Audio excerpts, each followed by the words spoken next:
अस्सलामुअलैकुम, welcome back to my YouTube channel. मैं हूं इरम तबस्सुम। कैसे हैं आप सब? उम्मीद है ठीक होंगे। आज मैं अपनी बहनों के लिए बहुत ही प्यारी और बहुत ही हैवी डिज़ाइन लाई हूं। आप लोग देख सकते हैं माशाल्लाह कितनी खूबसूरत डिज़ाइन है और कितनी हैवी है।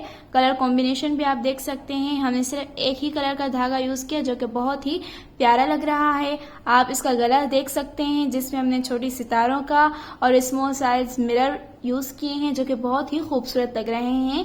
माशाल्लाह फुल शर्ट बहुत ही प्यारी है। छोटे छोटे फ्लावर्स हमने इसके फ्रंट पे भी बनाए हैं और इसका बॉर्डर भी बहुत ज़्यादा हैवी और बहुत ही प्यारा है। आप इसका बॉर्डर से देख सकते हैं जिसमें हमने बहुत ही सफाई से काम किया है। साइड से क्रोशिया का काम किया है। माशाल्लाह ये ड्रेस बहुत ही खूबसूरत है और बहुत ही प्यारी है। इसके आस्तीन भी फुल हैवी हैं जो कि बहुत ही बेहतरीन लग रहे हैं।